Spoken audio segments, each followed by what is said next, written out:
High in the Casentino Valley, Father Massimo Fuserelli, Minister General of the Franciscan Friars Minor and the 121st successor of St. Francis of Assisi, blesses the world with relics of the blood from the Stigmata of St. Francis.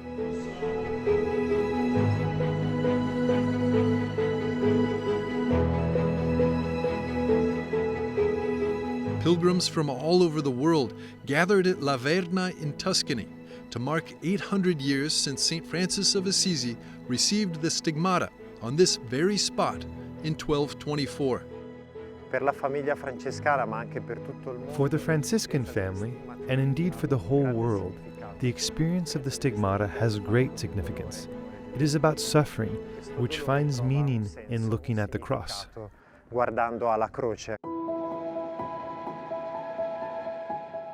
Verna's natural beauty played a key role in St. Francis's experience. It was here that he deeply contemplated Christ's passion while meditating on the cracks in the mountain. The Gospel tells us that when Christ dies on the cross, nature participates in this death. The sky is darkened, the earth is shaken by violent earthquakes. So this tradition that was thought applied to this mountain. Francis knew it, so he frequented this very mountain. Meditating on the mystery of the cross, immersing himself in these splits, Francis begins his experience as a friar minor with companions, and then, in this place where he receives the Stigmata, an important moment of his existence.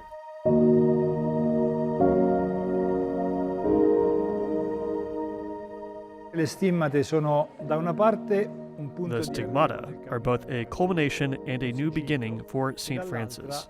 Un punto nuovo di partenza. This year's anniversary was marked by vigils, prayers, and a pilgrimage, retracing St. Francis's steps. Pilgrims from across the world reflected on the wounds that brought Francis closer to Christ. Es maravilloso estar aquí en este día, la oportunidad que te da la vida. It's wonderful to be here today, the opportunity to live such a significant event.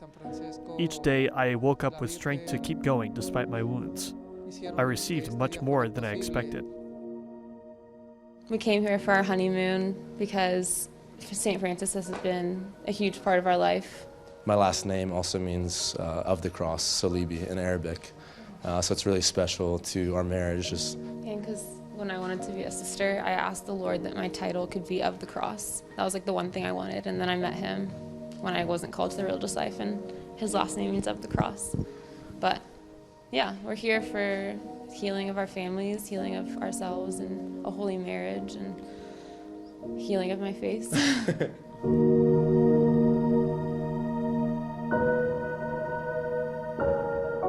The week of our wedding, she received Bell's palsy on the right side of her face, so we're praying for that, for healing, so if you could all pray for that as well.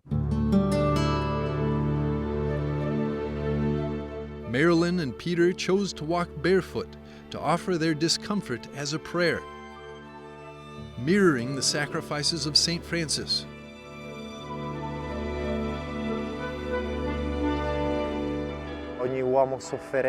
Every man or woman who suffers, when looking at the crucifix through the example of St. Francis, can find the possibility of a new meaning and a new life. Not because the wounds are erased, but because the wounds acquire a new meaning and give a new capacity to love. As they walk the same paths St. Francis once did, pilgrims are reminded that suffering can be more than just a burden. For Francis, the Stigmata symbolized not only pain, but also a profound connection with Christ's love. After this experience, St. Francis, the first documented saint to receive the Stigmata, wrote his Canticle of the Creatures while contemplating the natural beauty of this sacred place.